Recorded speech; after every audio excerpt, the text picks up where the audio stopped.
E aí, minha gente, tudo bem? Dando continuidade aos fenômenos ondulatórios, agora é hora do exercício. Você viu que nossa aula 62 trabalhou a teoria dos fenômenos ondulatórios. Fizemos alguns exercícios de reflexão e refração, mas vamos dedicar a maioria dos exercícios para essa aula 63, tá? Se você tiver qualquer dúvida na aula, tá aí nesse projeto do IFRN, o e-mail institucional e o WhatsApp. Objetivos da aula de hoje, resolução de exercícios. Você está preparado?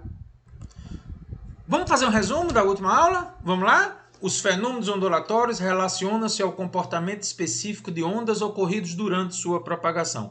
Os principais fenômenos já discutidos são reflexão, a onda bate e volta, mantém suas características, apenas a fase pode modificar. Depois a gente viu a refração, onde a frequência permanece constante. Desses dois primeiros fenômenos, nós fizemos 8 exercícios na aula anterior. A partir de agora, a gente vai se concentrar nos outros fenômenos com 26 exercícios.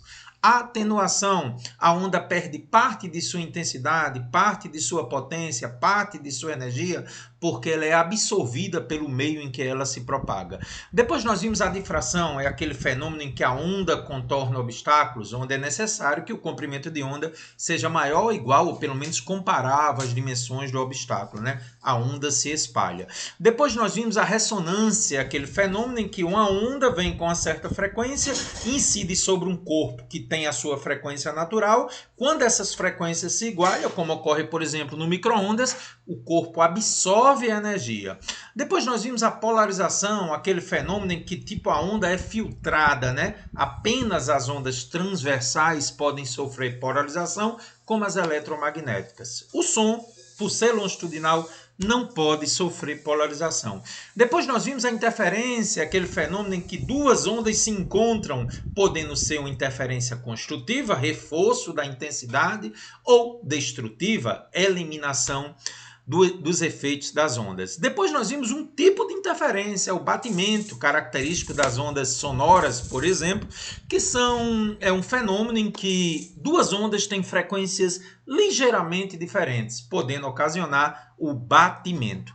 E, finalmente, nós falamos na teoria sobre o efeito Doppler, fenômeno incrível em que percebe-se uma frequência diferente da real pelo movimento relativo. Quando a onda se aproxima, percebe-se uma frequência maior, no caso do som, tendendo para um som agudo, e quando se afasta, percebe-se uma frequência menor, no caso do som, um som grave. A gente até discutiu também que na expansão do universo, é através do efeito Doppler que se descobriu que o universo está em expansão, o desvio para o vermelho, para uma menor frequência. Então, bora começar? Primeiro exercício, eu já trago o Enem para você. É muito exercício, viu, gente? Sem parar. Ao contrário dos rádios comuns, AM ou FM, em que uma única antena transmissora é capaz de alcançar toda a cidade, os celulares necessitam de várias antenas para cobrir um vasto território. No caso dos rádios FM, a famosa frequência modulada, a frequência de transmissão está na faixa dos megahertz, ou seja, 10 a 6 Hz. Enquanto para os celulares, que é um tipo de micro-ondas, a frequência está na casa dos gigahertz, 10 a 9. Então, a frequência das ondas de micro-ondas é maior do que a frequência das ondas de rádio, especificamente FM. Quando eu comparo aos rádios comuns, o alcance de um celular que é micro-ondas é muito menor. Então a questão está dizendo, gente, em outras palavras, que quem tem uma frequência maior consegue um alcance menor. Considerando-se as informações no texto, o fator que possibilita essa diferença entre a propagação das ondas de rádio, que tem maior frequência, aliás, que tem menor frequência, e as de micro-ondas, que tem maior frequência, é que as ondas de rádio são, letra A, facilmente absorvidas na camada da atmosfera superior conhecida como ionosfera, letra B, capazes de contornar uma diversidade de obstáculos como árvores, edifícios e pequenas elevações, letra C, mais refratadas pela atmosfera terrestre, que apresenta maior índice de refração para as ondas de rádio. Letra D, menos atenuadas, ou seja, absorvidas por interferência, pois o número de aparelhos que utilizam ondas de rádio é menor.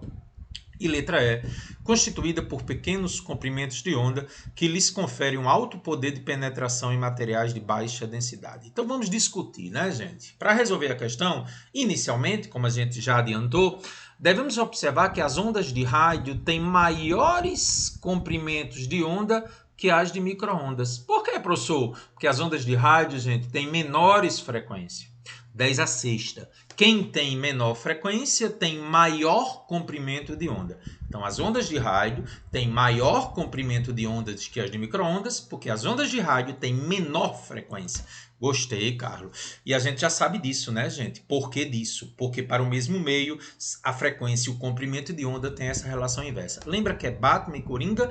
Quem tem maior frequência tem menor comprimento de onda. E quem tem menor frequência tem maior comprimento de onda. Gostei, Carlos. Está aí o exemplo. Ó. As ondas de rádio têm uma frequência que está na faixa menor que 3 vezes 10 a nona. A questão disse que era em torno de 10 a sexta. E as micro-ondas, maiores que 10 a nona. Né? Então, realmente, as ondas de rádio, de FM, têm uma frequência menor que as de micro-ondas. E, por isso, maior comprimento de onda. Carlos, você falou isso na aula 62, essa regrinha aí. Então, agora a gente consegue explicar a questão. Por quê? Porque a difração pode ser definida como a capacidade de umas ondas de contornar obstáculos. Lembra da aula 62? Quando a onda encontra um obstáculo que possui uma abertura com dimensões comparáveis, que tenha mais ou menos a mesma ordem de grandezas, ou menores que seu comprimento de onda, as partes da onda que passam pelo espaço aberto alargam-se e conseguem ir mais longe, porque ela desvia o obstáculo. E a condição para isso acontecer, gente, é quando o comprimento de onda da onda for maior que as dimensões do obstáculo. Mas o que é que isso tem a ver com nossa questão? Galera, o que é que eu estou trazendo aqui para você? Eu vou calcular o comprimento de onda das ondas de FM, que são as ondas de rádio, e das ondas de micro-ondas. Você vai ver que as ondas de rádio, por ter menores frequências, terão maiores comprimentos de onda. Vamos fazer o cálculo? A gente viu que velocidade é comprimento de onda vezes frequência. Vamos isolar o comprimento de onda aqui, passando o F dividindo, vai ficar a velocidade pela frequência.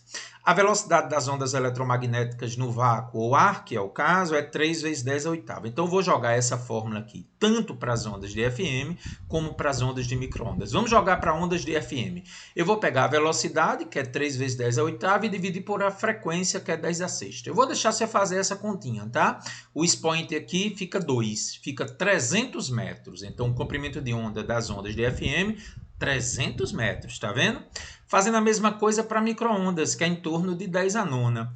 3 vezes 10 a oitava dividido por 10 a nona, quando você dividir, fica 10 a menos 1, vai ficar 0,3 metros. Então, me diga, a condição para uma onda espalhar e, consequentemente, quer dizer, sofrer difração e, consequentemente, contornar obstáculos, é que o comprimento de onda seja maior que as dimensões do obstáculo.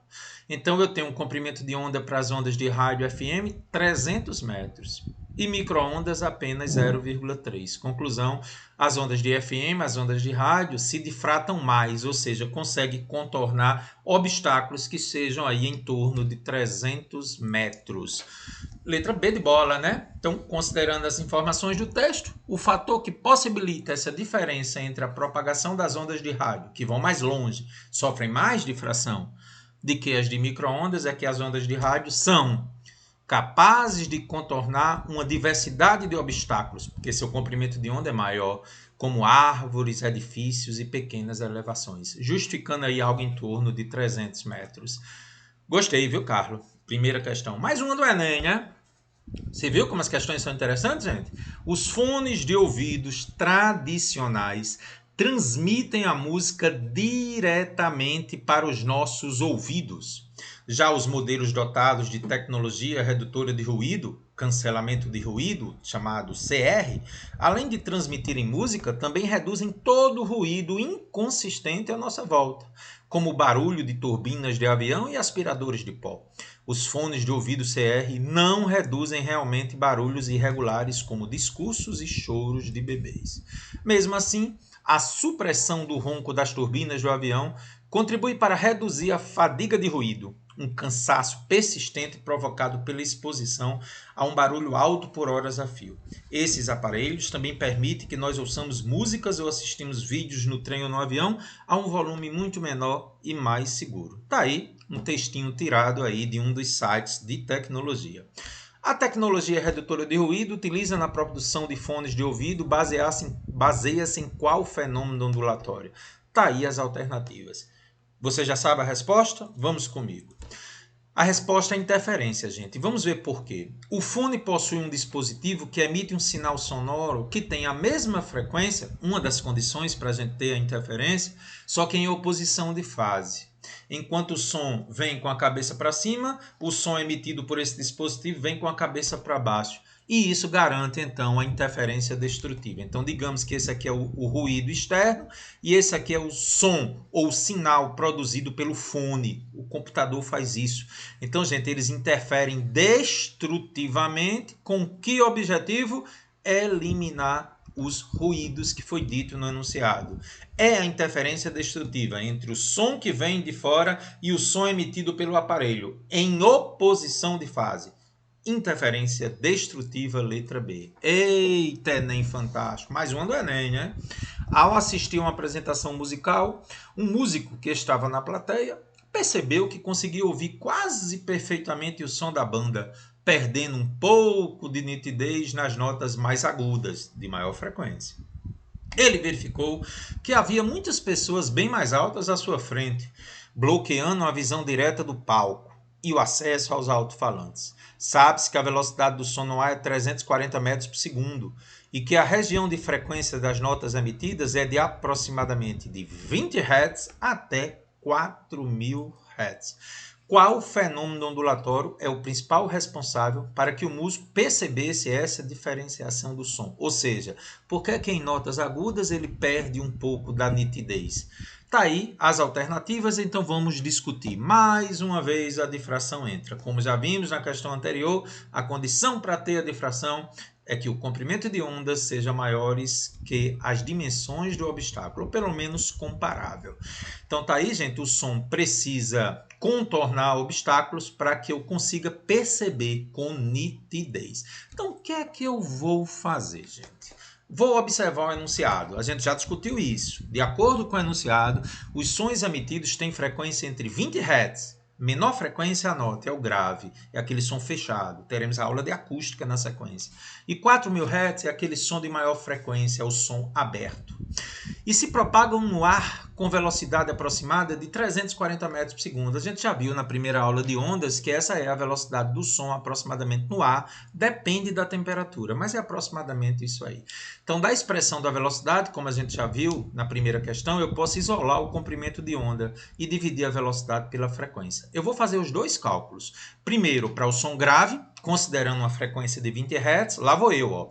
A velocidade é 340, a frequência é 20, vou usar nessa forma aqui, vou dividir V por F. Faz para mim 340 por 20, 17 metros seria o som grave. E o som agudo, 340 dividido por 4.000, 0,085 metros, que multiplicando por 100 me dá 8,5 centímetros. Então, gente, a difração vai ocorrer entre 8,5 centímetros e 17 metros. Mas preste atenção ao que eu vou lhe perguntar. Qual dos dois sons, baseado nos obstáculos que tem à sua frente, vai ter maior difração? Aqueles que têm um comprimento de onda de 8,5 ou um comprimento de onda já aumentando, chegando a 17 metros? Acompanhe comigo.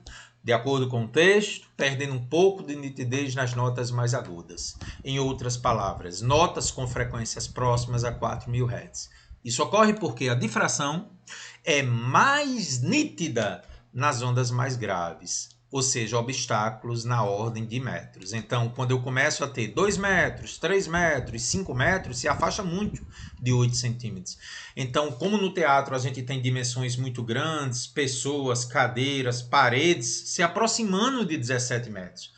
Quando o comprimento de onda é comparável ao obstáculo, o som consegue ir mais longe. Lembra da primeira questão? Ir mais longe significa dizer que ele está conseguindo contornar o obstáculo.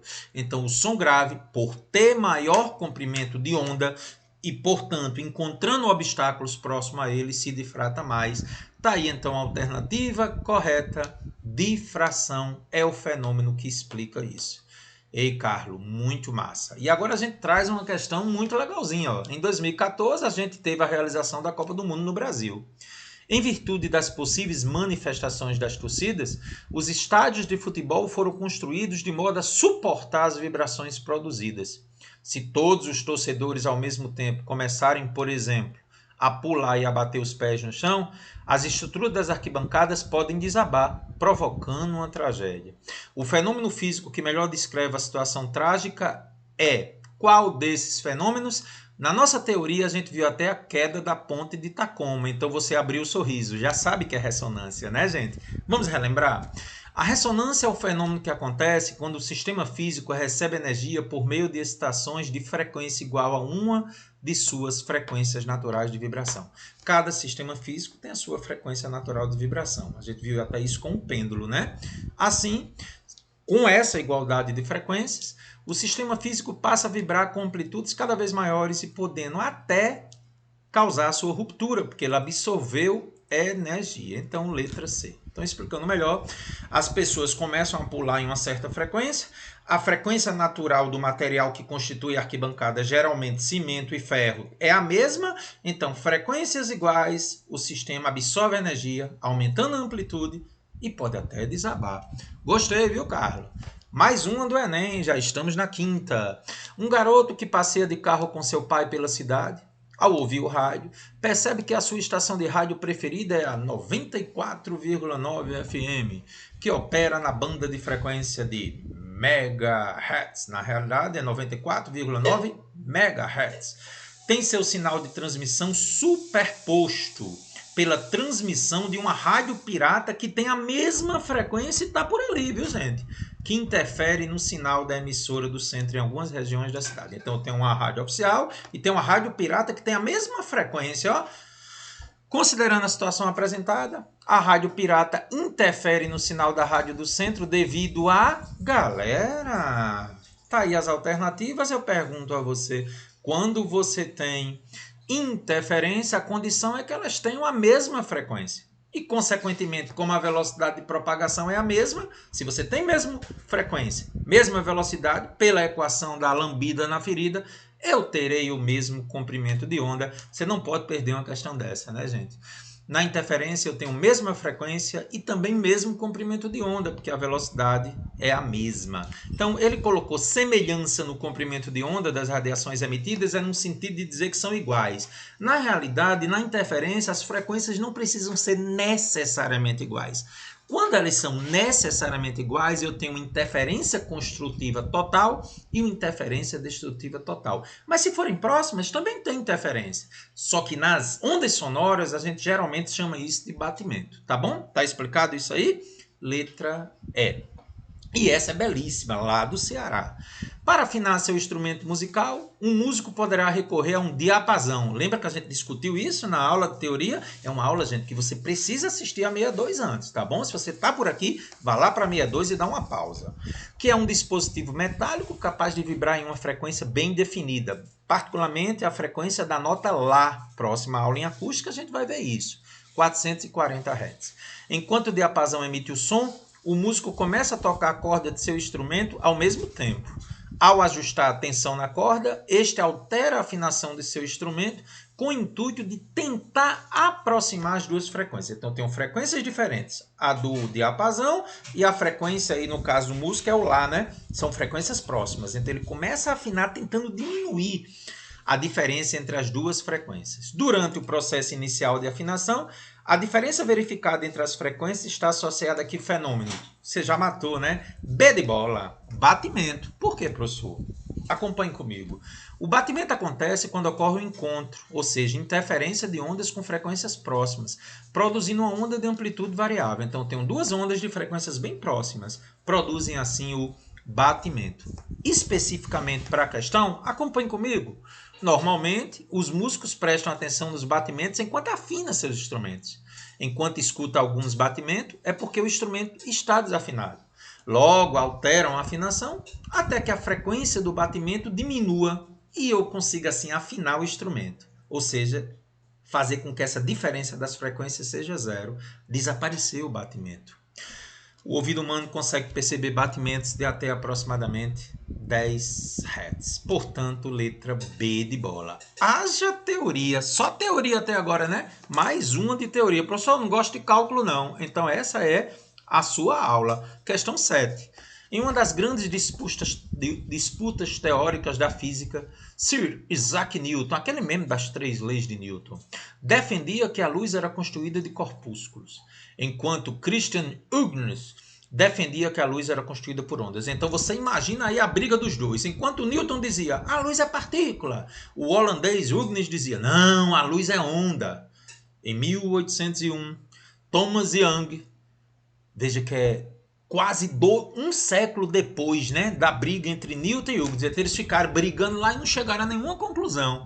Aí já no século XVIII, um inglês, acho que é inglês ele, né, Thomas Young, realizou uma experiência que na época decidiu a questão. Acreditem, Newton perdeu. Não, professor Newton. Pois é, gente. Newton perde esse embate, mas na realidade, na física moderna, volta-se a também pensar que a luz pode ser partícula. Então não foi uma derrota total assim de Newton, porque na física moderna, a luz na realidade tem uma dualidade, onda-partícula.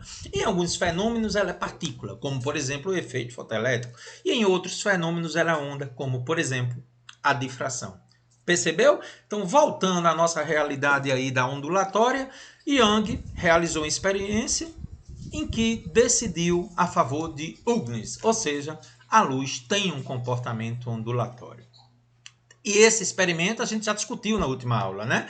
Já vou adiantar. A luz sofre uma difração aqui, o comprimento de onda da luz é comparável ao tamanho do obstáculo, está na ordem de milímetros, bem pequeno. Sofreu difração aqui na primeira fenda e quando chegou aqui tem 2 fendas. Sofreu difração de novo e a onda S1 ao encontrar S2 sofre uma interferência, que pode ser construtiva nas franjas brilhantes ou destrutiva nas franjas escuras. Então já estou dando a resposta, né? Acompanhe comigo.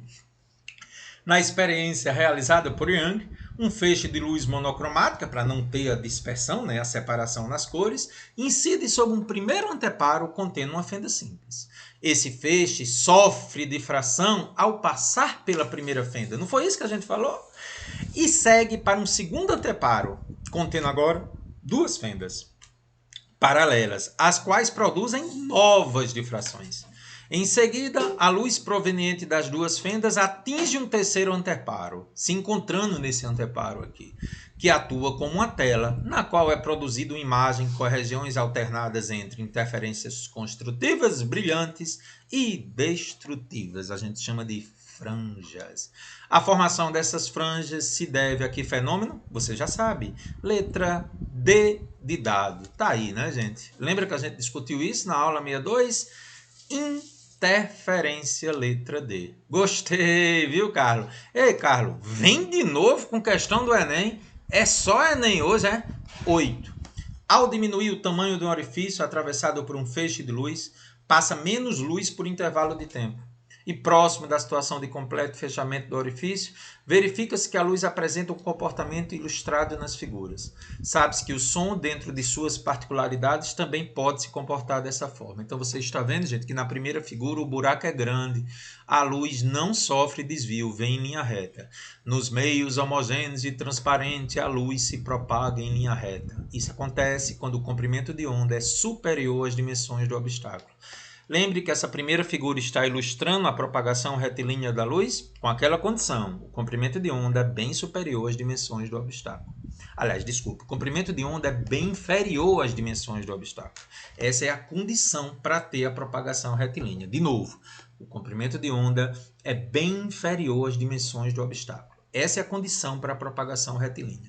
À medida em que você diminui o tamanho do buraco, gente, atingindo dimensões comparáveis à luz, ela sofre difração. Esse fenômeno, a luz está contornando obstáculos. O que a questão quer? Em qual das situações existe algo que é igualzinho à difração da luz, que só ocorre quando o comprimento de onda da luz, que é na ordem de milímetros, encontra obstáculos na ordem de milímetros. Quando esse obstáculo é bem maior que o comprimento de onda da luz, ela se propaga em linha reta, né? Fundamentos da ótica. Então me diga aí, qual desses fenômenos aí é difração? Seria A, ao se esconder atrás de um muro, o menino ouve a conversa de seus colegas? Seria B, ao gritar diante de um desfiladeiro, uma pessoa ouve a repetição do seu próprio grito? Essa A é a difração, né, gente? A luz contorna, aliás, o som contorna o obstáculo. Então, já é a resposta. Vamos ver as outras. B é eco, é reflexão, né? C, ao encostar o ouvido no chão, o homem percebe o som de uma locomotiva antes de ouvi-lo pelo ar. A C só comprova que no meio sólido o som se propaga mais rápido que no ar, que é um meio gasoso. Então não é a C. D, ao ouvir uma ambulância se aproximando, uma pessoa percebe o som mais agudo, de maior frequência. Gente, isso é efeito Doppler. E a E, ao emitir uma nota musical muito aguda, uma cantora de ópera faz com que a taça se despedace. Isso é ressonância. Então, dos 5 fenômenos, aquele em que explica a onda contornando o obstáculo, assim como você viu a difração para a luz para um pequeno buraco, nós temos com obstáculos na ordem de comprimento de onda do som, eu tenho a difração, né? A onda contornou o obstáculo, portanto, o fenômeno descrito lá no enunciado é a difração. A situação a seguir justifica um outro exemplo de difração, então letra A. Ao se esconder atrás de um muro, o menino ouve a conversa de seus colegas. Carla, revisão interessante. E a 9 é uma obra-prima. Parabéns ao Ceará. Que questão magnífica, gente. Os morcegos, ao contrário do que alguns pensam, não são cegos. Por serem animais de hábitos noturnos, fazem uso da ecolocalização para a percepção de obstáculos. Tal fenômeno consiste na emissão de ondas sonoras de frequências superiores às percebidas pelo ouvido humano. O morcego consegue emitir frequências, gente, de até 200 mil Hz. Para o ser humano, a gente vai discutir na próxima aula até onde a gente escuta, tá bom? A onda que o morcego emite é refletida em um determinado obstáculo, possibilitando que o animal consiga medir a distância do objeto, estimar o seu tamanho, sua velocidade e até mesmo a sua textura. A elevada frequência sonora emitida pelos morcegos facilita o processo de localização de objetos, uma vez que o respectivo comprimento de onda. Letra A. Diminui os efeitos da difração. B. Possibilita o aumento da absorção da energia da onda pelos obstáculos. C. Diminui os efeitos da reflexão. E D. Aumenta a velocidade de propagação do som. Gostou da questão? Está curioso para ver a resposta? Vamos comigo. O enunciado diz assim, ó: a elevada frequência sonora emitida pelos morcegos facilita o processo de localização de objetos. Por quê? Para que a gente possa descobrir, vamos calcular o comprimento de onda da onda emitida pelos morcegos, né, gente? Vamos dar uma lambida na ferida, vou isolar o comprimento de onda, V sobre F. A velocidade do som, é bom que você já tenha esse conhecimento, em torno de 340 no ar, dividido pela frequência que é 200 mil. Quando eu faço essa divisão, gente, dá 0,0017 metros. Em milímetros, multiplicando por 1000, dá 1,7 milímetros. Aí você me pergunta, mas por que você transformou para milímetro? Porque eu queria lhe perguntar uma coisa. Esse comprimento de onda é bem pequeno, né, gente? Para que a difração pudesse ocorrer, gente, ou seja, espalhar as ondas e, consequentemente, o morcego não sabendo, porque quando a onda espalha, você perde a precisão. Então, gente, eu perderia a precisão, o morcego, se ocorresse a difração. Mas eu pergunto a você, vai ocorrer difração com comprimento de onda de apenas 1,7 milímetros? Não. Por quê? Porque os objetos e obstáculos que o morcego encontra na sua trajetória são geralmente bem maiores que 1 milímetro. Então, gente, por não ter a difração, ou pelo menos ela ser muito desprezível, o morcego não vai se atrapalhar. Porque, lembre, difração confunde, porque ela espalha a onda. E se não tem difração, eu tenho mais precisão. Por isso que o microscópio trabalha do mesmo jeito, tá, gente? O comprimento de onda tem que ser muito menores que os objetos a serem observados. Então, com uma grande frequência, eu tenho uma diminuição do comprimento de onda. E como o comprimento de onda é pequeno, ao encontrar objetos com tamanhos bem maiores, não vai ter a difração, não vai ter o espalhamento. E com isso eu consigo precisamente saber onde está aquilo que eu estou observando. Então, gente, questão lindíssima. A alta frequência diminui o comprimento de onda, diminuindo assim os efeitos da difração. Marque aí que eu gostei dessa questão, letra A. Questão 10.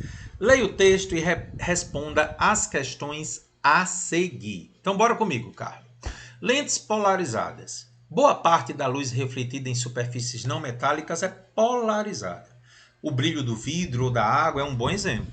A não ser para incidência perpendicular, o raio refletido contém mais vibrações paralelas, grave isso, paralelas à superfície refletora, enquanto o feixe que passa para o outro lado, que sofre refração, né, transmitido, contém mais vibrações 90 graus com a vibração da luz refletida. O brilho das superfícies refletoras pode ser diminuído consideravelmente, usando-se óculos escuros com lentes polaroides. Gostei da questão. Então, gente, olha o detalhe. Uma superfície horizontal, a luz refletida é paralela à superfície. Então, veja, essa luz refletida está sendo horizontal porque é paralela à superfície. E o que foi transmitido forma 90 graus. Gravou que ela é horizontal, a luz refletida, paralela à superfície? Muito bem. O motorista de automóvel, buscando filtrar a luz refletida pelo asfalto, que é horizontal, deseja comprar um óculos com lente polarizada.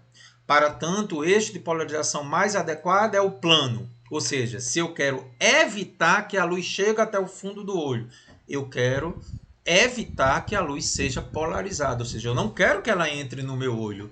Então, ele tem que usar lentes que sejam verticais, óculos com lentes verticais, os dois lados, o direito e o esquerdo da lente, horizontal, vertical para a esquerda e o plano horizontal para a direita, horizontal para a esquerda e vertical para a direita. Então, gente, para matar a questão, está aqui. A luz está vindo deitada.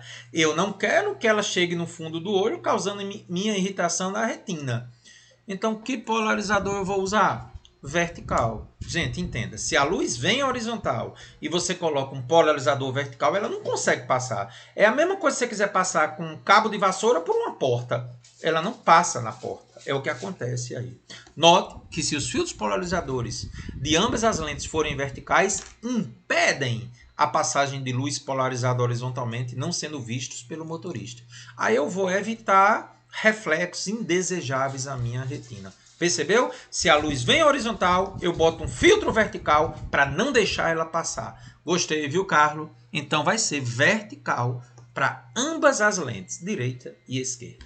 Que questão massa, viu, Carlos? Paraná agora. Número 11. Qual seria o assunto da questão 11? Vamos comigo. Foram geradas duas ondas sonoras em um determinado ambiente, com frequências F1 e F2. Sabe-se que a frequência F2 era de 88 Hz. Percebeu-se que essas duas ondas estavam interferindo entre si, provocando um fenômeno acústico denominado batimento, cuja frequência era 4 Hz. Então, gente, para ter o batimento eu preciso ter duas frequências próximas. Essas duas frequências próximas, em que eu já conheço 1,88, a diferença delas é a frequência dos batimentos. Não esqueça. A frequência dos batimentos é sempre a diferença das duas frequências. Com o uso de instrumentos adequados, a gente já sabe que é o diapasão, né? Verificou-se que o comprimento de onda para a frequência 2, ou seja, de 88, era maior que o comprimento de onda para a frequência desconhecida F1. Com base nessas informações, assinala a alternativa que apresenta o valor da frequência F1. Calma. Vamos lá. Galera, já sei que é batimento. Para ter o batimento, a gente sabe que tem a frequência da onda resultante, que não é o caso, porque ele não está falando da onda resultante. Ele está falando da frequência dos batimentos. É muito comum o aluno se atrapalhar com essas duas fórmulas. Gente, ele está fazendo referência à frequência dos batimentos e não da onda resultante dos batimentos. A frequência dos batimentos é simplesmente a diferença entre a frequência maior menos a menor. Observe, frequência dos batimentos maior, F1, menos a menor, F2. Muito bem, mas, cara, qual das duas é a maior? Vamos ver para o enunciado? O enunciado afirma que o comprimento de onda da onda relativa à frequência 2 é maior. Então me diga, se o comprimento de onda relativa à frequência 2 é maior, ela é menor. Quanto maior o comprimento de onda, menor a frequência. Então a frequência F2 é a menor.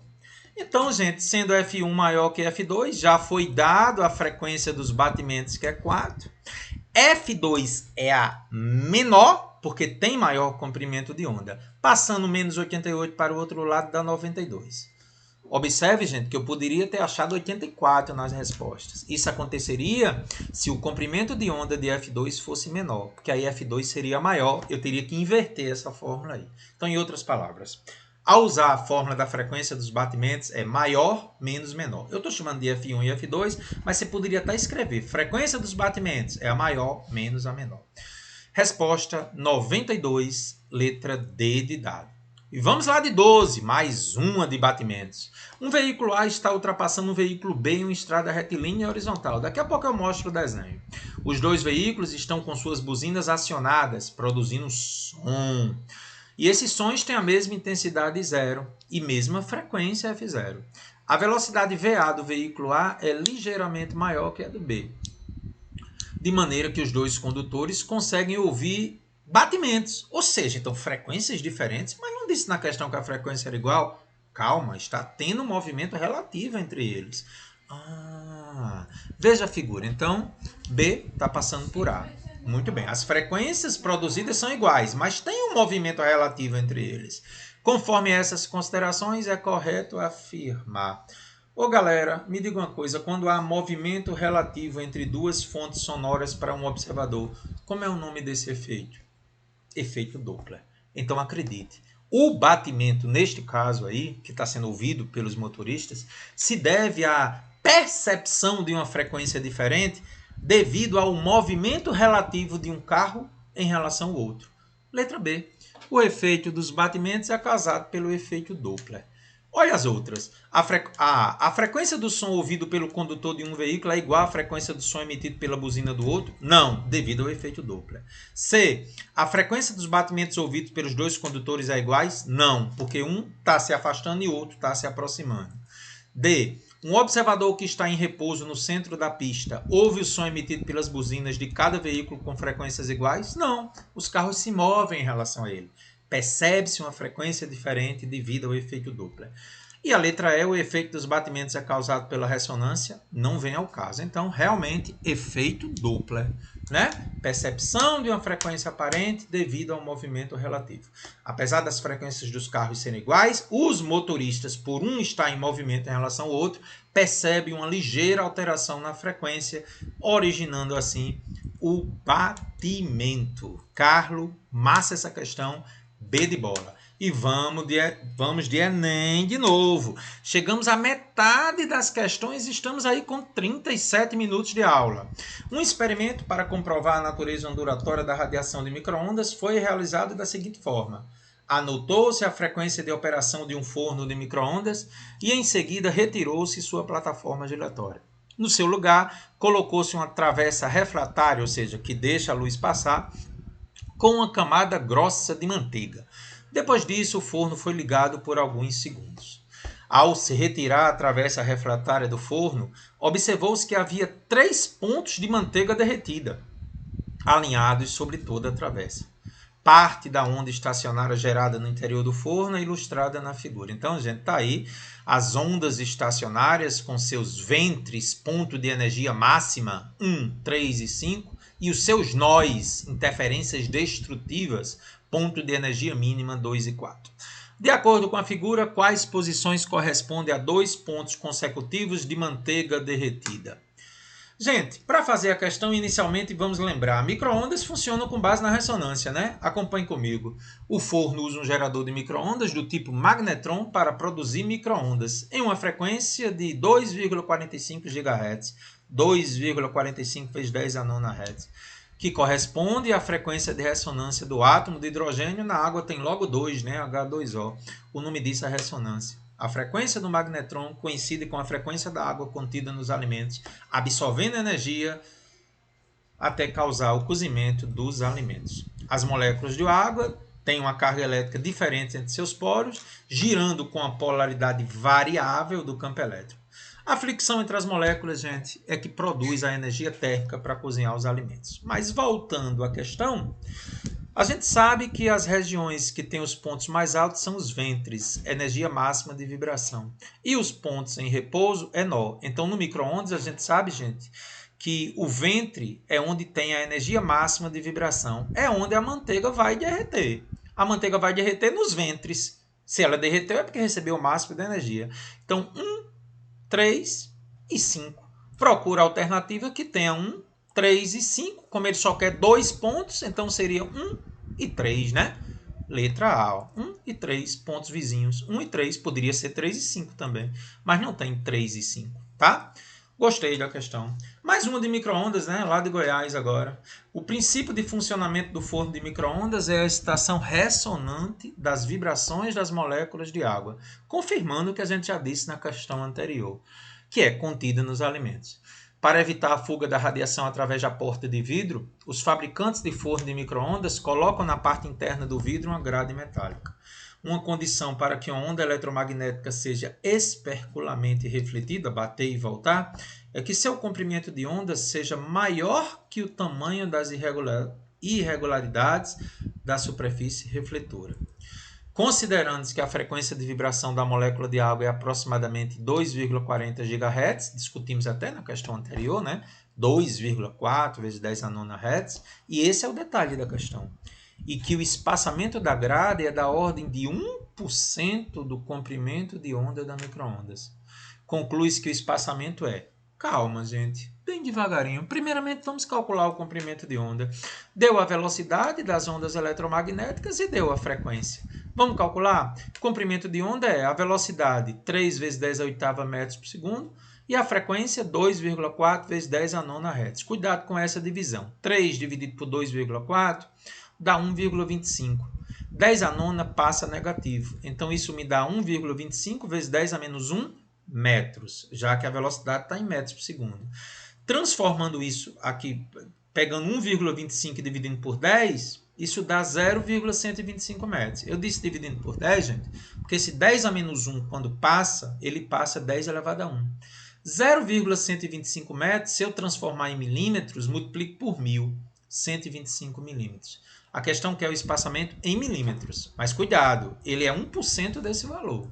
Então, o 1% do comprimento de onda, 1% de 125, 1 sobre 100 de 125. 125 vezes 1, 125 por 100, está aí a resposta. 1,25 milímetros, letra B. Gostei, viu, Carlos, da questão? Questão número 15, uma muito parecida com a 14. Vamos lá, agora escolas militares. Você vai fazer, gente, escola militar? Então, essa questão 15 aí é uma boa pedida para você, viu? Vamos ver, então, a nossa questão 15. Um jovem preenche totalmente um recipiente retangular de vidro com fatias de pão de forma e sobre essas coloca uma camada homogênea de queijo ralado com a intenção de derretê-lo, igual a manteiga, em um forno de micro-ondas. Como o recipiente caberia justo no interior do forno de micro-ondas, ele retirou o prato giratório, porque não tem como girar, né, que ela está ocupando todo o espaço, e colocou o recipiente diretamente no fundo do forno e o ligou. Após o tempo normal para o derretimento do queijo, o forno é desligado e aberto. O jovem percebeu que a cobertura de queijo apresentava um padrão retangular de pontos em que o queijo derreteu, e entre esses pontos o queijo não derreteu. Seriam os nós, né? Onde não derrete, e onde derreteu seriam os ventos, concorda?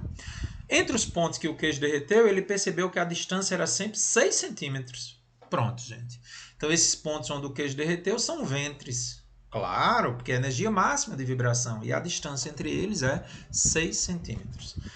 Supondo isso ser feito o fenômeno da formação de ondas estacionárias entre as paredes do forno e que a velocidade de propagação das ondas no ar é de 3 vezes 10 a oitava metros por segundo, o jovem foi capaz de calcular a frequência utilizada no gerador de micro-ondas desse forno. Assinala a alternativa que apresenta corretamente esse valor. Como é que a gente calcula a frequência? Em primeiro lugar, vamos calcular o comprimento de onda. Galera, atenção. Entre dois ventres tem 6 centímetros. E eu pergunto a você, de ventre para ventre eu tenho meio comprimento de onda. Por quê, Carlos? Porque, veja, ele está aqui, desceu e subiu. Então, para ter um comprimento de onda inteiro, teria que ser desse ventre, ó, desceu e subiria até esse outro. Olha o mouse, gente. até aqui. Daqui para cá só dá meio comprimento de onda. Então, gente, não esqueça. Ondas estacionárias entre dois ventres ou entre dois nós é só meio comprimento de onda. Então, lambda sobre 2, 6 centímetros. Passo 2 multiplicando 12 centímetros. Em metros, porque a velocidade está em metros por segundo, divido por 100, 0,12 metros. Então, eu pergunto a você. Vamos dar uma lambida na ferida. Como ele quer frequência, passa lambda dividindo V sobre lambda. 3 vezes 10 a oitava por 0,12. Fazendo essa continha, gente, 3 por 0,12 é 25 vezes 10 a oitava. Vamos colocar em notação científica, né? Isso dá 2,5, o expoente aumenta para 9. 2,5 vezes 10 a nona Hz. Ei, não é coincidência. A gente já tinha visto duas vezes anteriormente que a frequência do magnetron é 2,5 GHz. Confirmou, né? Tá aí, gente. O experimento que foi feito, aqui eu estou pegando uma barra de chocolate, minha filha adora chocolate, hoje eu vou comprar mais uma barra para ela, dá 2,5 GHz, portanto, qual é a alternativa correta? Letra C. Carlos, estou amando a revisão, viu? 16, São Carlos. 2 pulsos A e B são produzidos em uma corda esticada, que tem uma extremidade fixada numa parede. Está aqui, gente, conforme mostra a figura. Tem um pulso B e o pulso A. Lá vai. Quando os dois pulsos se encontrarem, após o pulso A ter sofrido reflexão na parede, ocorrerá uma interferência construtiva ou destrutiva? E eles seguem ou não seguem os seus caminhos iniciais? Bom, para a gente descobrir, vamos lá. Pulso A e B estão vindo para a direita. Eu pergunto a você, quando o pulso A encontra uma extremidade fixa, ei, aula anterior, de novo, vamos lá. Quando o pulso A e B estão vindo para a direita, tá percebendo? Quando o A encontrar uma parede, ele volta o quê? De cabeça para baixo, muda a fase. Quando o pulso de onda em uma corda encontra uma extremidade fixa, ele inverte a fase, fica de cabeça para baixo. O que é que vai acontecer agora? Porque o A está voltando de cabeça para baixo e o B está vindo para a direita. Olha aqui, gente. É isso que está acontecendo aqui. Que interferência vai ocorrer aqui? Um vindo de cabeça para cima e outro vindo de cabeça para baixo? Interferência destrutiva. E depois que eles se encontram, cada um segue o seu caminho como se o outro não existisse. Portanto, letra E. A interferência destrutiva, e depois que se encontram, a gente até comentou que a energia potencial elástica se transforma em cinética, restabelecendo o movimento. Lembra que eu discuti isso? Cada pulso segue o seu caminho, mantendo as características originais. Letra E. Vamos lá, agora vamos arrochar a interferência. Muitas questões de interferência a partir da 17. Duas fontes, FA e FB, separadas por uma distância de 3 metros. Vá anotando. Emitem continuamente em fase, isso é importante, hein? Daqui a pouco a gente discute. Ondas sonoras com comprimento de ondas iguais. Sim, porque é uma das condições para a gente ter a interferência, né? Comprimentos de ondas e frequências iguais. Um detector de som é colocado em um ponto P a uma distância de 4 metros da fonte A, como ilustrado na figura. Observe, eu não tenho a distância da fonte B até P. Não é 3 não, professor? Não. Gente, preste atenção. A fonte A até o ponto P é 4 metros, porque esses 4 metros vêm para cá. Mas eu não sei a distância em linha reta de FB de bola até P. Ah, professor, hipotenusa. Calma. A distância de FA até o ponto P é 4, mas a distância de FB até P tenho que achar. Muito bem. Embora o aparelho detector esteja funcionando bem, o sinal sonoro captado por ele em P é muito mais fraco do que aquele emitido por uma única fonte. Parece que é uma interferência destrutiva, né? Gente, sinal fraco quer dizer que está interferência destrutiva, enfraquecendo o som. Ele quer saber exatamente isso. Se há interferência construtiva ou destrutiva, já sei que é destrutiva, porque o sinal é mais fraco, e ele quer saber qual o comprimento de onda. Bom, para fazer a questão, vamos lá. Já sei a distância da fonte A até P, 4 metros. Ó. X1 está aqui, ó, tá vendo? Ó? Aqui é a mesma coisa que aqui, que é 4 metros. Esses 3 metros que ele deu foi para achar X2. Você lembra de Pitágoras, né? Triângulo, retângulo. Ah, professor, eu logo vi que era Pitágoras. Hipotenusa ao quadrado, que é x2 ao quadrado, é igual a 4 ao quadrado mais 3 ao quadrado. Então, x2 ao quadrado, 16 mais 9, 25. Qual é o número que é ao quadrado da 25? Raiz de 25?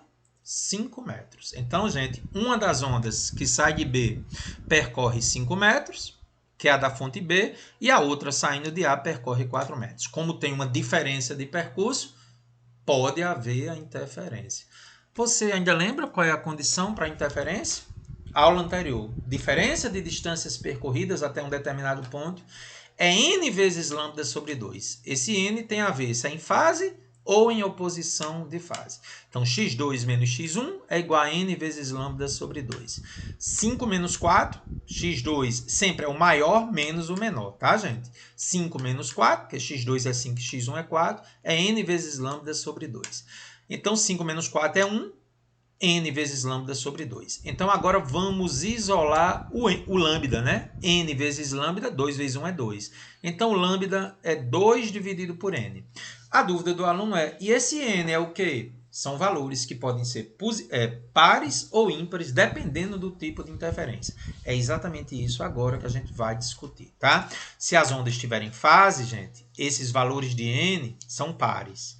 E os valores de n é ímpar, se for... Não, aliás, quando as ondas estão em fase, os valores de n pares é interferência construtiva e ímpares é destrutiva. E em oposição de fase é o contrário. Para essa questão, gente, as ondas estão em quê? Em fase. E a questão quer o quê? Você viu no enunciado? Acompanhe comigo. Embora o aparelho detector esteja funcionando bem, o sinal sonoro captado por ele em P é muito mais fraco do que aquele emitido por uma única fonte. Então, conclusão, que eu já sabia, interferência destrutiva.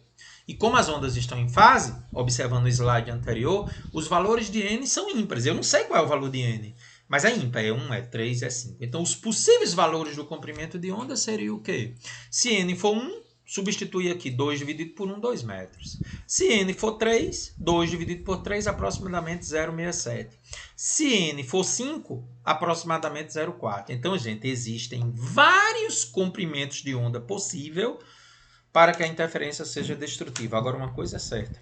O comprimento de onda é máximo sempre para o menor n. Anote aí, gente. Se pedisse comprimento de onda máximo, sempre ocorre para o menor n. O menor n sempre traz consigo o maior comprimento de onda. A questão não pediu isso, ele pediu um dos valores possíveis. O único que tem nas alternativas é 2 metros com interferência destrutiva. Qual é, então, a alternativa correta? A interferência destrutiva de P e o comprimento de onda do som emitido, entre vários possíveis, o máximo deles é 2 metros. Gostei, viu, Carlos? Mais uma. O senhor Rubinato, um músico aposentado, gosta de ouvir seus velhos discos sentado em uma poltrona. Está ouvindo o conhecido solo de violino quando sua esposa Matilde afasta a caixa acústica da direita CD de uma distância L, como visto na figura abaixo. Então veja, gente, que antes eu tinha distâncias iguais e a mulher dele afastou a caixa. Então agora eu tenho duas ondas emitidas com diferença de percurso. Provavelmente deve ter interferência, né? Em seguida, o senhor Rubinato reclama: não consigo mais ouvir o lá do violino, a nota lá, que antes soava bastante forte. Então, se ele não consegue ouvir mais o lá, é porque parece que está tendo uma diminuição da intensidade sonora. Interferência destrutiva, verdade. Dentre as alternativas abaixo, para a distância L, a única compatível com a reclamação, ou seja, interferência destrutiva, porque perdeu sinal de intensidade, perdeu energia. Note e anote, o mesmo sinal elétrico do amplificador é ligado aos dois alto-falantes, ou seja, mesma frequência, cujos cones se movimentam em fase. Opa, em fase, viu, Carlos? Igualzinho a questão anterior. A frequência da nota lá é 440 Hz, a gente até comentou já, né? A velocidade do som no ar é 330 metros por segundo. Ele quer saber qual é a distância entre as orelhas dos... A distância entre as orelhas do senhor Rubinato deve ser ignorada. Ou seja, não vou levar em conta a diferença entre as orelhas em relação ao ponto em que eu vou considerar para o primeiro alto-falante e o segundo. Tá aí, gente, como é que a gente vai fazer a questão? A primeira coisa que eu vou fazer é calcular o comprimento de onda, né? Já que ele deu a frequência da nota lá. Vamos dar uma lambida na ferida. Isolando o comprimento de onda, F passa dividindo, então vai ser 330 por 440, o comprimento de onda é 0,75 metros. Esse comprimento de onda é importante, gente, para usar a condição de interferência. Então, vamos calcular a distância L. De acordo com o enunciado, não consigo mais ouvir o lá do violino que antes soava bastante forte. Concluímos, como já dissemos, que é uma interferência destrutiva. Qual é a condição de interferência? A diferença de percurso, x2 menos x1, é igual a n lambda sobre 2. Só que essa diferença de percurso é de quanto a caixa foi afastada. Antes era a mesma distância. Ao afastar, houve uma diferença de percurso entre a caixa da direita e a caixa da esquerda. L é a diferença de percurso. E é isso que ele quer na questão. Então, L, que é a diferença de percurso, é n vezes lambda sobre 2. O comprimento de onda eu já calculei, 0,75. Então, vamos agora dividir 0,75 por 2. Então, gente, a distância que foi afastada é 0,375 n. Esse n são valores pares ou ímpares de acordo com a questão que quer. Relembrando, como as ondas estão em fase, n par é construtiva, n ímpar é destrutiva. E eu pergunto a você, não é exatamente a interferência destrutiva que se quer? Como ela é 0,375 n, para n ímpares, eu tenho os possíveis valores de L. Se n for 1, a distância que a Matilde afastou foi 0,375 vezes 1, que dá 37,5 centímetros. Por quê? Porque isso aqui, 0,375 em metros vezes 1, dá 0,375 metros. Vezes 100, 37,5 centímetros. Mas ela também poderia ter afastado para n igual a 3. Poderia ter afastado 1,125 metros, ou seja, 112,5 centímetros. 112,5 centímetros e outros valores também seriam a resposta para a questão. Analisando as alternativas, 38 centímetros, letra A, é a que tem dentre os valores possíveis. Lógico que isso aí seria o menor valor possível. Gostei da questão, viu, Carlos? Letra A. E agora uma questão muito completa, gente, de características discursivas. Questão 19, mais uma de interferência. Duas fontes sonoras F1 e F2 estão inicialmente separadas de 2,5 metros. Vamos devagarinho nessa, tá? Dois observadores A e B estão distantes 10 metros da fonte 1, sendo que o observador A está no eixo X e o observador B está no eixo Y, conforme indica a figura. As duas fontes estão em fase, mais uma vez, terceira vez, e emitem sons de mesma frequência, 170 Hz, condição de interferência. Então tá aí, gente, a fonte 1 está aqui, a fonte 2 está separada de 2,5 da fonte 1. Tanto o observador A como o observador B estão a 10 metros de distância da fonte F1. Isso foi dito no enunciado. Num dado instante, a fonte F2 começa a se deslocar lentamente ao longo do eixo X, se afastando da fonte F1. Vamos voltar? Então você veja que a fonte F2 começa a se afastar da fonte F1. A distância inicial entre elas era 2,5. Bom, com esse deslocamento, os dois observadores, A e B, detectam uma variação periódica na intensidade do som resultante das duas fontes. Sim, assim como na questão anterior do seu Rubinato, ao afastar uma das caixas, percebeu-se alteração. No caso lá, interferência destrutiva. Passando por máximos, seria uma construtiva, e mínimos, seria uma destrutiva. Sabe-se que a velocidade do som é 340 metros por segundo. O que a questão quer, gente? Ele quer saber exatamente, letra A, a separação entre as fontes para que eu detecte uma interferência destrutiva. Primeiro, mínimo. E depois, na letra B, a condição para ser uma interferência construtiva. Distância mínima. Bom, antes que a gente faça a questão, vamos lá. Primeira coisa que eu vou fazer, como na questão do Sr. Rubinato, calcular o comprimento de onda. Já tem a velocidade, 340, e a frequência, 170. Ao calcular o comprimento de onda, 2 metros. Grave aí, o comprimento de onda das fontes emissoras de ondas, 2 metros. Com ele, eu sei o que é que eu faço, né? Letra A. Ele quer a separação para que eu tenha o primeiro mínimo de intensidade. É interferência destrutiva, gente? Sim. Qual é a condição para ter uma interferência destrutiva? A gente já sabe que a diferença das distâncias das fontes até o observador é n lambda sobre 2. Mas lambda eu acabei de achar, 2 metros. E elas estão em fase. Então, se n for par, é construtiva. Se n for ímpar, é destrutiva. Na letra A, como é destrutiva, eu vou usar um n ímpar. Tá. Ao substituir lambda por 2, eu descobri que a distância entre as caixas, diferença de percurso, é o próprio n, porque 2 dividido por 2 dá 1. Então, gente, se n for 1, eu tenho uma diferença de distância 1 metro. Se n for 3, 3 metros. Se n for 5, 5 metros. Então, bora começar, né, a resolver. Lá vou eu. Possibilidade, se n for 1, ΔX, substituindo por 1 metro. Só que 1 metro, gente, é inferior à distância inicial 2,5.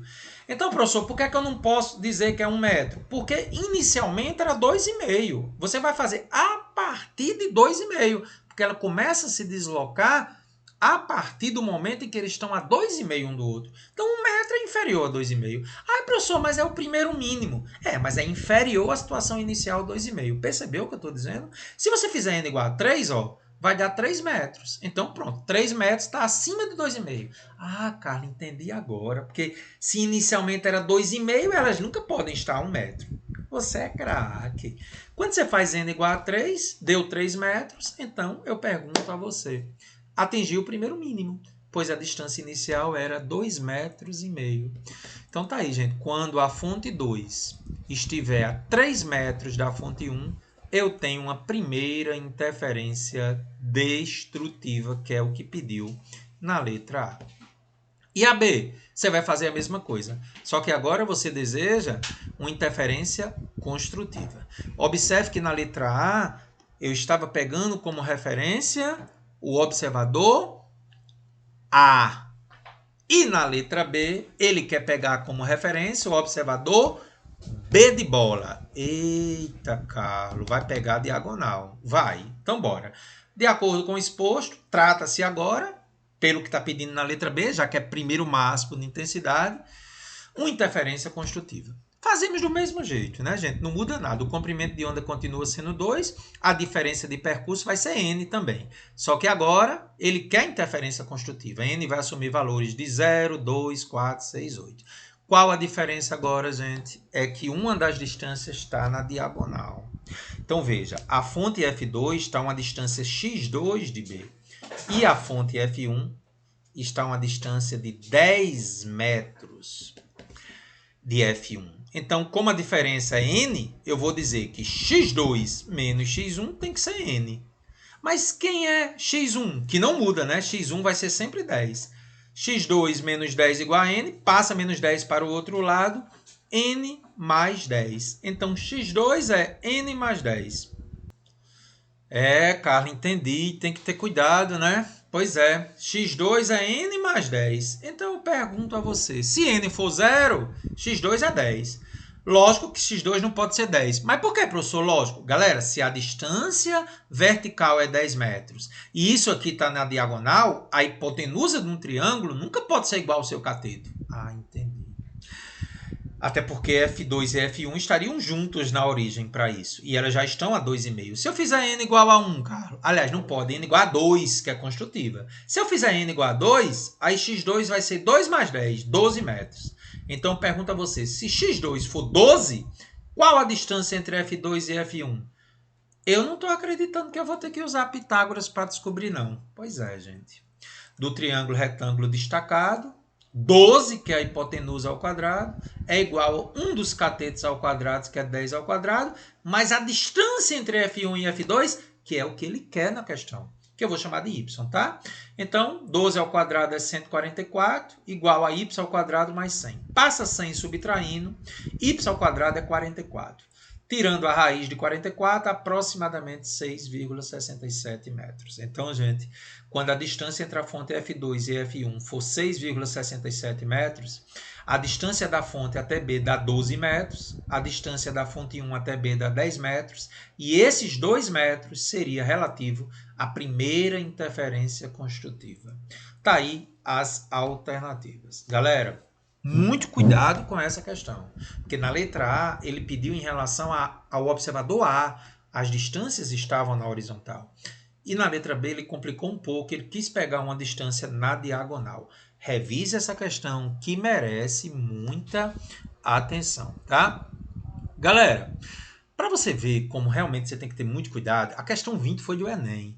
Essa questão já está resolvida em uma das revisões que eu fiz para o Enem e ela tinha vindo do ITA. Então mostra que você tem que estar preparado no assunto. Porque se você olha para 19 e olha para 20, você vai dizer tem uma certa semelhança, cara. E é do Enem, gente.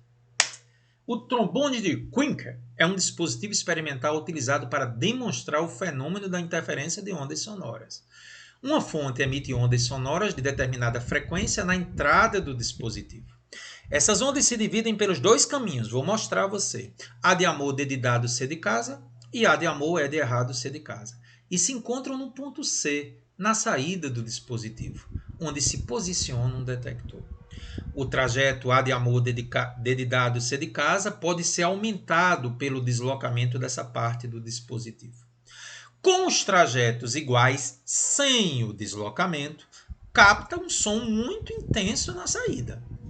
Entretanto, é o que eu vou lhe mostrar agora, aumentando-se gradativamente o trajeto ADC, até que ele fique como mostrado na figura, a intensidade do som fica praticamente nula. Eu passo a ter uma interferência destrutiva. Então, deixa eu ver se eu entendi. Gente, quando A de amor, E de errado e C de casa fosse igual a A de amor, D de dado, C de casa, isso aconteceria quando ambos estivessem a 30 centímetros. Olha para mim, ó. 30 centímetros para o lado esquerdo, 30 centímetros para o lado direito. Situação inicial, interferência construtiva. Máximo de intensidade. Aí o que foi que ele fez, gente? Ele deslocou isso aqui, ó. Atenção. Ele aumentou de 30 para 40. Você viu que houve um deslocamento? Olha aqui, gente, as duas setinhas, ó. Isso aqui foi deslocado, isso mesmo, 10 centímetros para a esquerda. Olha para mim, 10 centímetros para a esquerda. Então, gente, vai haver uma diferença de percurso. A diferença de percurso A de amor, D de dado e C de casa, e A de amor, E de errado, C de casa. Em outras palavras, A de amor, D de dado, C de casa tem um comprimento maior do que A de amor, E de errado, C de casa. Essa diferença de percurso é que dá uma interferência destrutiva, porque ele está dizendo que o som fica praticamente nulo. Dessa forma, conhecida a velocidade do som no interior do tubo, é possível determinar o valor da frequência do som produzido pela fonte. Então vamos lá começar a discutir. Ele quer saber qual é o valor dessa frequência produzida. Então, gente, mais uma vez, condição de interferência de ondas. Diferença de distância x2 menos x1, d2 menos d1 é igual a n vezes lambda sobre 2. A questão, lógico que está em fase, porque ela é produzida pelo mesmo, é o mesmo alto-falante. Então está em fase. Só que um vai para a esquerda e outro som vai para a direita. Por isso que está em fase. É o mesmo alto-falante com percursos diferentes. Então, se for construtiva, n é par. Se for destrutiva, n é ímpar. Carlos, então bora começar a resolver a questão. As ondas emitidas pelo alto-falante percorrem dois caminhos diferentes. Bora ver? A de amor, D de dado, C de casa. Lado esquerdo. A de amor, E de errado, C de casa. Lado direito. E essa diferença é quanto? Com muita atenção, preste atenção. Ó. De A até D eu tenho 40 centímetros e de D até C eu tenho mais 40 centímetros. Então aqui eu tenho 40 centímetros até D com 40 centímetros até C. Então já dá 80 centímetros do lado esquerdo. E o outro lado, 60 centímetros, 30 mais 30. Então a diferença de percurso é 20. Aí, professor, pensei que era só 10. Cuidado, porque é 10 na parte de cima e 10 na parte de baixo. 10 para ir, 10 para voltar. Eita, entendi. Diferença de percurso realmente 20 centímetros. 0,2 metros. É essa diferença de percurso que vai ser usado na condição de interferência. Em metros, né? 20 centímetros eu dividi por 100, 0,2 é n vezes lambda sobre 2. Passo 2 para o outro lado, 0,4 é n vezes lambda. Então agora eu vou isolar lambda, né, professor? Vamos isolar 0,4 sobre n. Então bora. Como as ondas estão em fase e as ondas passam de um máximo para o mínimo, atenção, o som ficou nulo, vai para o mínimo. Se está em fase, o n é par ou é ímpar para ser destrutiva? Ímpar. Então, se n for 1, comprimento de onda 0,4 dividido por 1, 0,4 metros. Professor, por que o senhor está pegando n igual a 1? Porque ele disse que foi a primeira vez que o som ficou nulo. Se é a primeira vez, é o primeiro n que eu vou pegar, n igual a 1. Achei o comprimento de onda, mas me diga, eu já tenho a velocidade. Eita, lambida na ferida. Então, frequência é velocidade pelo comprimento de onda. Então, vou dividir 320, que é a velocidade que foi dada, pelo comprimento de onda que você acabou de achar na condição de interferência destrutiva para o primeiro mínimo n igual a 1. 320 por 0,4, coloca um zero em cima e tira a vírgula. 800 Hz, está aí, letra C. Carlos, isso foi questão do Enem? Foi. Tá vendo como você está se preparando para arrebentar para o Enem? Então, bora mais uma do Enem. Carlos, que aula, hein? Já passamos de 1 hora, chegamos a 1h10, hein? Vamos até a 26. Certos tipos de superfície na natureza podem refletir luz de forma a gerar um efeito de arco-íris. Essa característica é conhecida como iridescência e ocorre por causa do fenômeno da interferência de película fina. Pois é.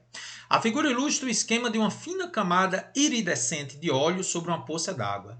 Parte do feixe de luz branca incidente reflete na interface que divide a do óleo, que é a gota, e sofre inversão de fase. Eita, oposição de fase. Pela primeira vez, cuidado, teve inversão de fase, hein? O que equivale a uma mudança de meio comprimento de onda. Essa informação nem era necessária do Enem, eu nem vou usar, porque só vai me confundir, tá bom? Tá aí, gente. Ela sofreu uma inversão de fase. Quando ele disse que equivale a mudança de meio comprimento de onda, eu vou mostrar, mas nem precisava dessa informação. Ó. Sofreu inversão de fase. Então vai inverter a história dos N's, né? Pois é. A parte refratada do feixe 3 incide na interface óleo-água e sofre reflexão sem inversão de fase. Ou seja, vai ter uma reflexão, mas não vai mudar a fase. Tudo fica como está.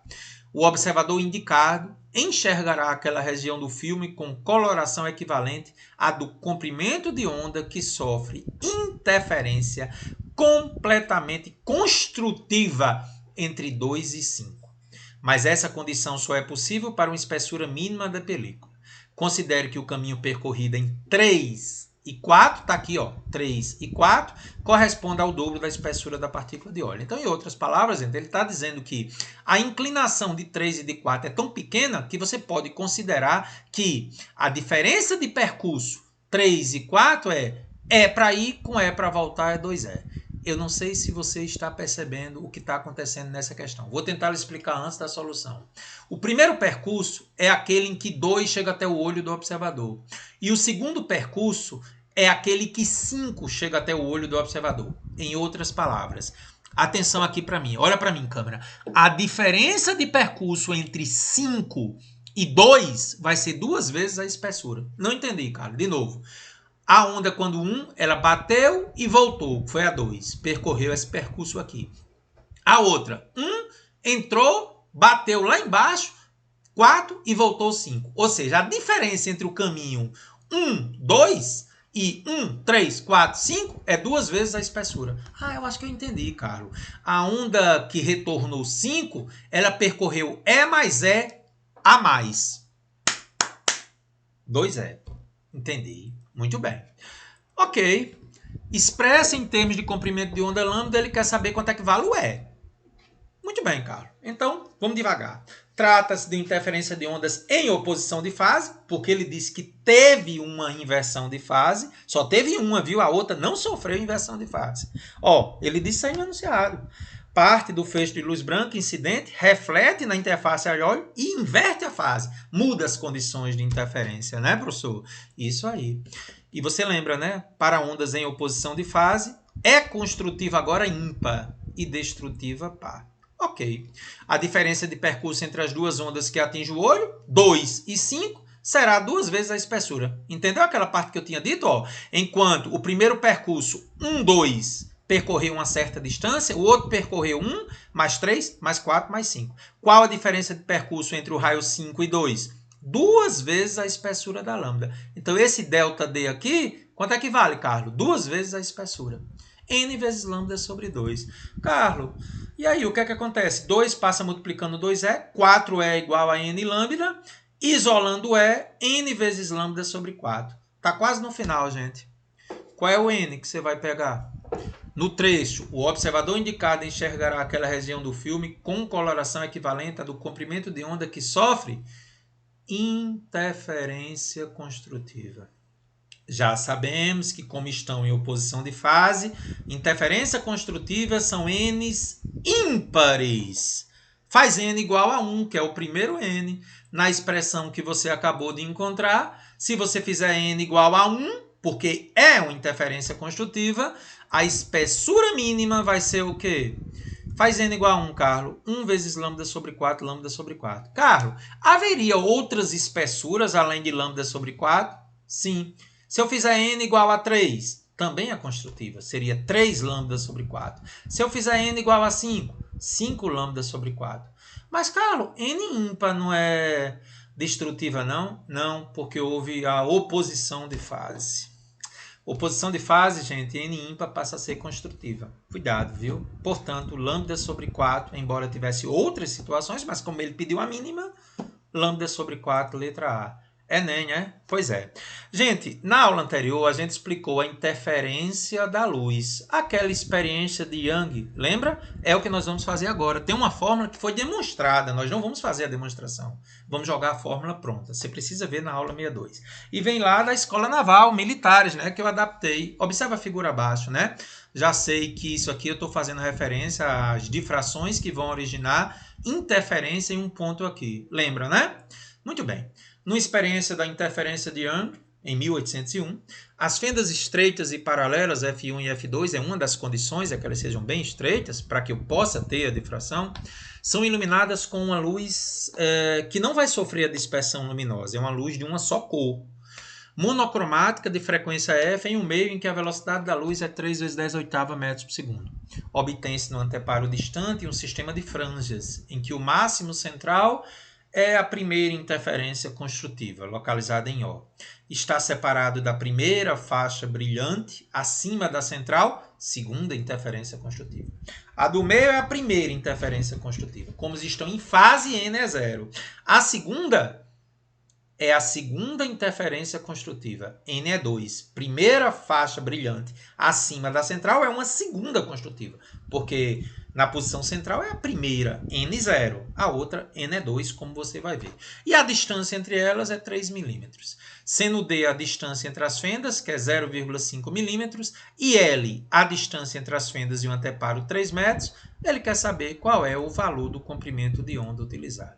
Galera, fórmula pronta, não vou tecer maiores comentários, já fiz a demonstração, posso dizer a você, não sei se eu estou tomando um espaçozinho aqui, deixa eu só voltar um pouquinho aqui, né? Pronto, ok. Então agora, gente, vamos comigo. Então, o que é que eu tenho aqui?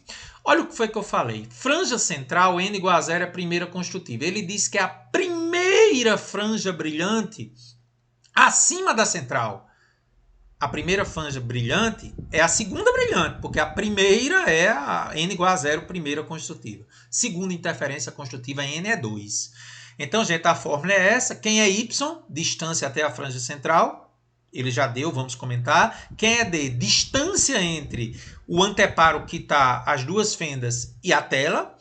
Lambda, o comprimento de onda. X é a distânciazinha pequena entre as fendas. E o N, eu já sei que vai ser 2, porque é a primeira brilhante. Carlos, elas estão em fase, né?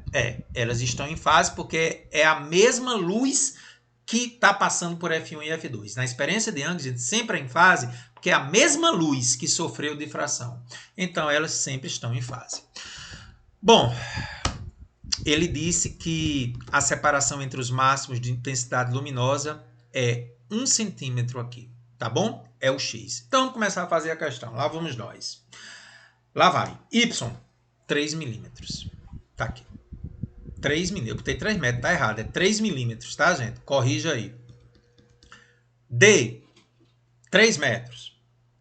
Pronto, gente, eu tirei para você não confundir. Não é 3 metros, né? É 3 milímetros. Já coloquei os valores aqui. Então, Y é 3 milímetros, a distância do ponto em que ele vem até o eixo central. A distância entre os anteparos é 3 metros. X, a distância entre as fendas, 0,5 milímetros. N é 2. E ele quer o comprimento de onda. Então, bora lá. A expressão me diz que y é igual a d vezes n vezes lambda sobre 2x. Eu vou isolar o comprimento de onda, 2x passa para lá. Então, o comprimento de onda vai ser 2x vezes y e o dzão vezes nzinho passa dividindo. É só substituir os valores agora. Agora, cuidado, tá, gente? Eu não posso deixar y em x em milímetros, por um motivo muito simples. Ambos estão multiplicando.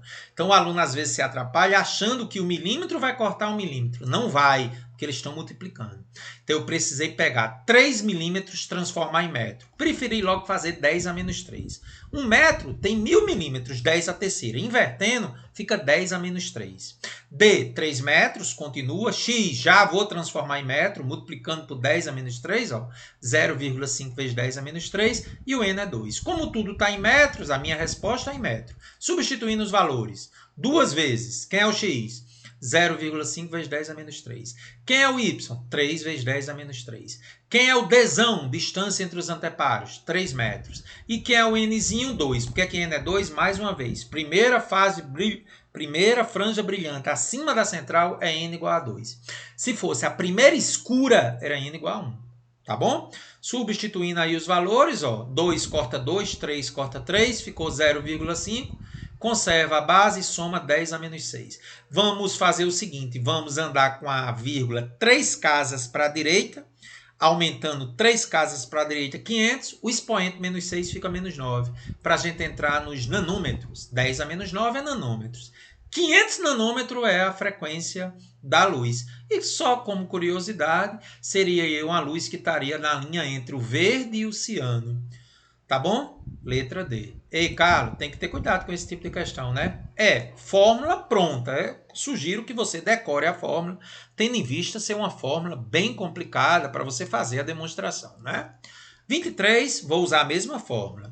As fibras ópticas são feitas de vidro óptico extremamente puro.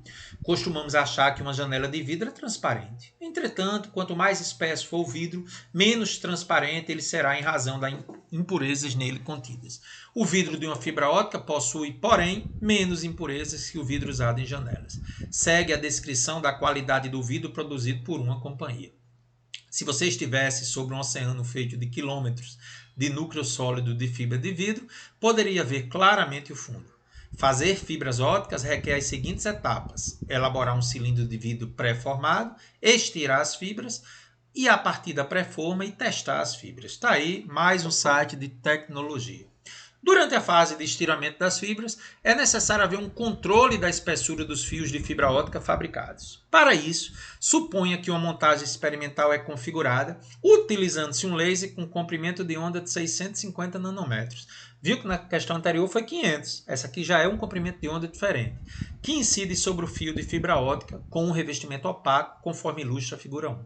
Após passar por esse fio, o feixe de laser forma um padrão de difração em um anteparo instalado a 2 metros de distância do fio.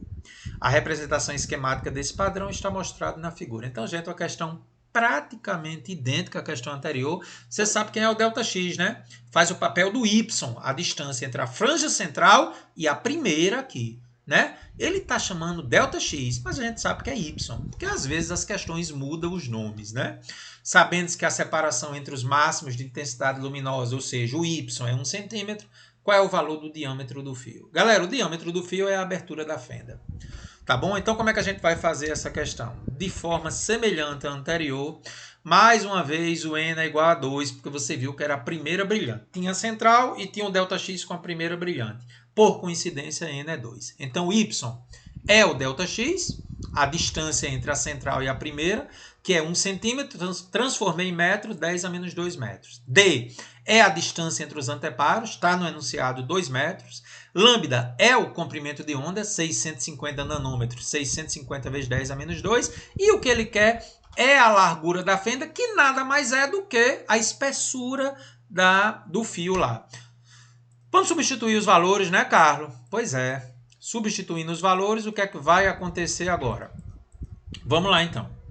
Ó, gente, a expressão é essa aí, tá vendo aí, ó, ΔX ou Y, como a gente comentou, né, porque às vezes eles ficam mudando as letras, o que é lamentável, né, e ΔX ou Y é a mesma coisa. Aí o que foi que eu fiz, gente? Ó, cuidado, tá? Eu quero x e não ΔX. Então, o que é que eu fiz aqui? Eu passei o x para lá. O que ele quer é a largura da fenda, que é igual ao diâmetro do fio. Porque o fio funciona como a difração. O diâmetro do fio funciona como um obstáculo, a largura da fenda. Então, vamos passar o x para lá e o ΔX dividindo. Isolando o x, ó, eu fiz a continha aqui. Vamos substituir os valores. D é 2. Distância dos anteparos. N também é 2, porque se N aqui é 0, aqui é a primeira brilhante, ó, N igual a 2. Comprimento de onda, 650 vezes 10 a menos 9. Duas vezes, quem é o ΔX? Distância até a franja central, 1 centímetro, que é 10 a menos 2. Fazendo as continhas, cortando 2 com 2, lá em cima fica o quê? 1.300 vezes 10 a menos 9, 10 a menos 2 sobe positivo. Então ficou 1.300 vezes, conserva a base, somos expoentes, menos 7. 1.300 vezes 10 a menos 7 é a mesma coisa que 130, diminuir, aumentou o expoente, vezes 10 a menos 6 metros. 130 vezes 10 a menos 6 metros, gente, é 130 micrômetros. Gente, você entendeu que é possível haver difração com a luz? Sim, se eu tiver diâmetros do fio na ordem de 130 micrômetros. Questão real. Essa questão ela tem algo mais, gente. Essa questão está mostrando a você, aluno, que é possível haver difração da luz. É 650 nanômetros. Mas para ter a difração, eu tenho que ter obstáculos bem pequenos. 130 micrômetros, que foi o diâmetro do fio.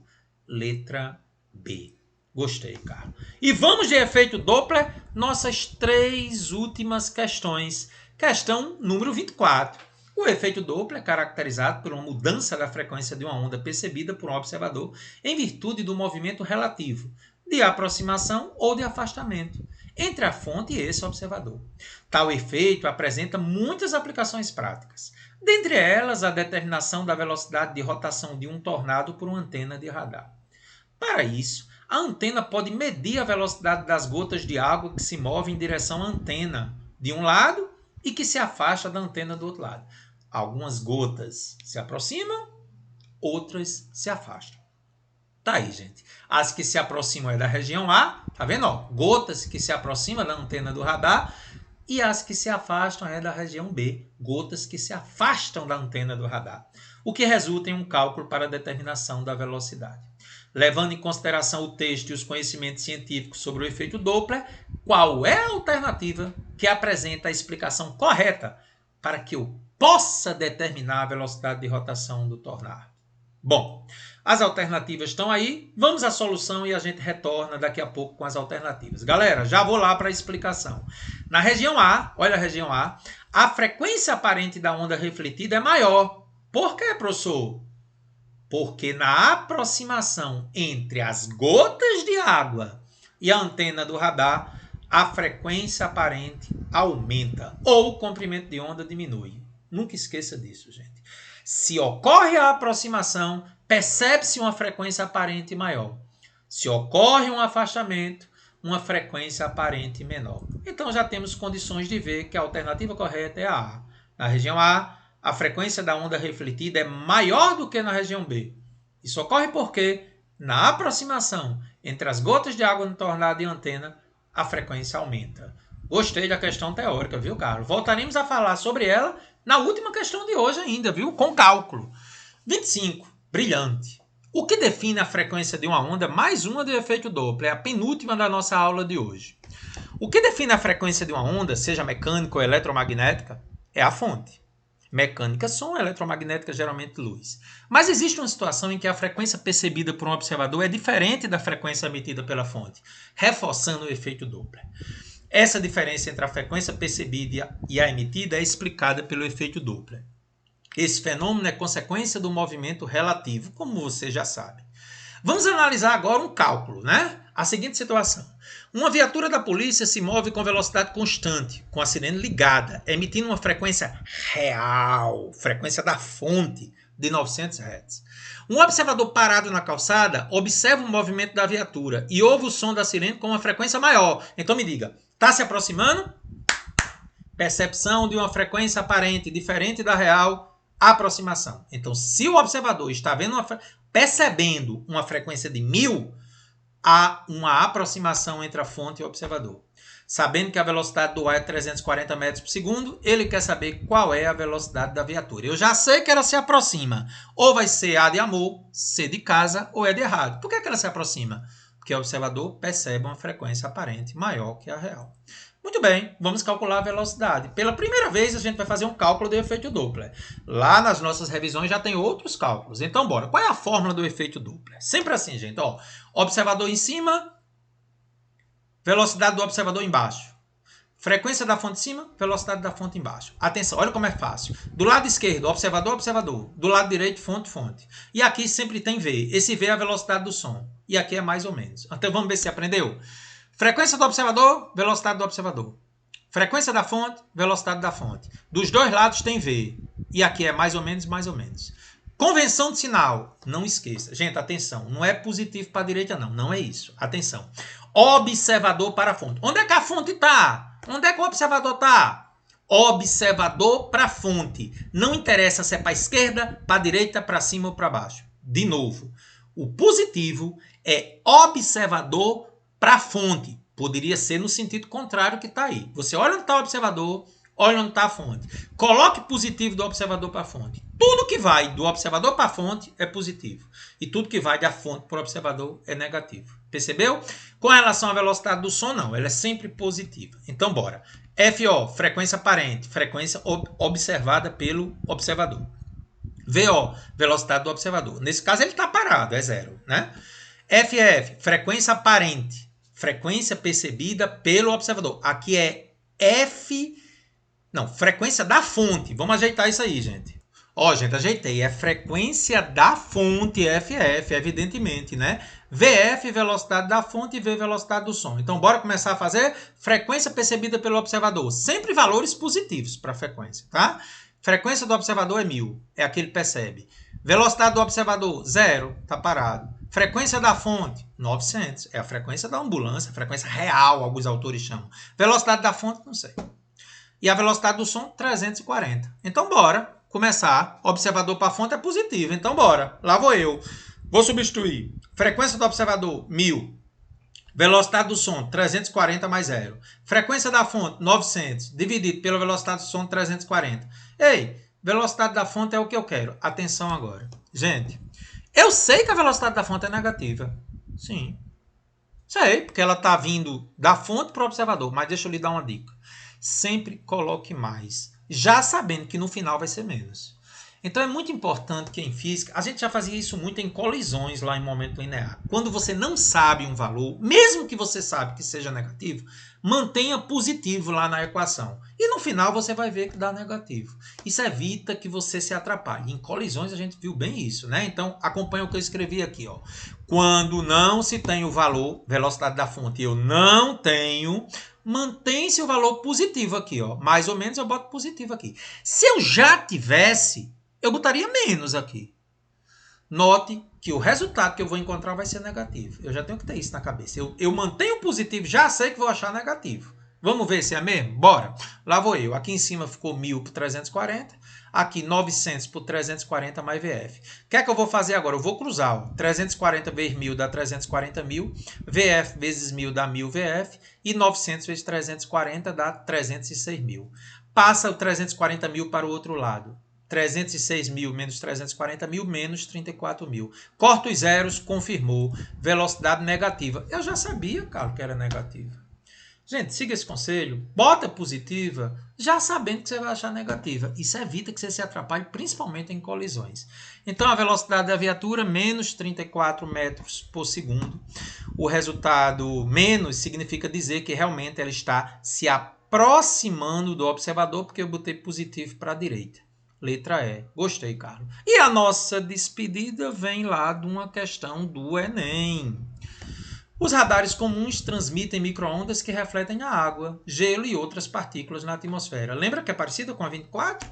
Podem, assim, indicar apenas o tamanho e a distância das partículas, tais como gotas de chuva. O radar Doppler, além disso, é capaz de registrar a velocidade e a direção na qual as partículas se movimentam, fornecendo um quadro do fluxo de ventos em diferentes elevações. Nos Estados Unidos, a NextEra uma rede de 158 radares Doppler, montada na década de 90 pela Diretoria Nacional Oceânica e Atmosférica, permite que o Serviço Meteorológico Nacional emita alertas sobre situações de tempo potencialmente perigosas, com um grau de certeza muito maior. O pulso da onda do radar ao atingir uma gota de chuva devolve uma pequena parte de sua energia numa onda de retorno, que chega ao disco do radar antes que ele emita a onda seguinte. Os radares da NextLAG transmitem entre 860 a 1.300 pulsos por segundo, numa frequência de 3.000 MHz. Essa é a frequência do radar. É um tipo de frequência na faixa do micro-ondas, viu? No radar Doppler, a diferença entre as frequências emitidas e recebidas pelo radar é dada por... tem um delta aqui, delta F igual a 2 vezes o R sobre C vezes F0. Quem é o R? É a velocidade relativa entre a fonte e o receptor. Quem é C? A velocidade da luz ou das ondas eletromagnéticas. É a velocidade da onda eletromagnética. F0 é a frequência emitida pela fonte. Qual é a velocidade em km por hora de uma chuva, para a qual se resiste no radar Doppler uma diferença de frequência de 300 Hz? Observe que essa fórmula é diferente da do efeito Doppler para ondas sonoras. Na aula de relatividade, a gente vai falar do efeito Doppler para ondas relativísticas. Essa questão do Enem já deu a fórmula. Você não precisava conhecer relatividade. Então, se concentre na fórmula que ele deu.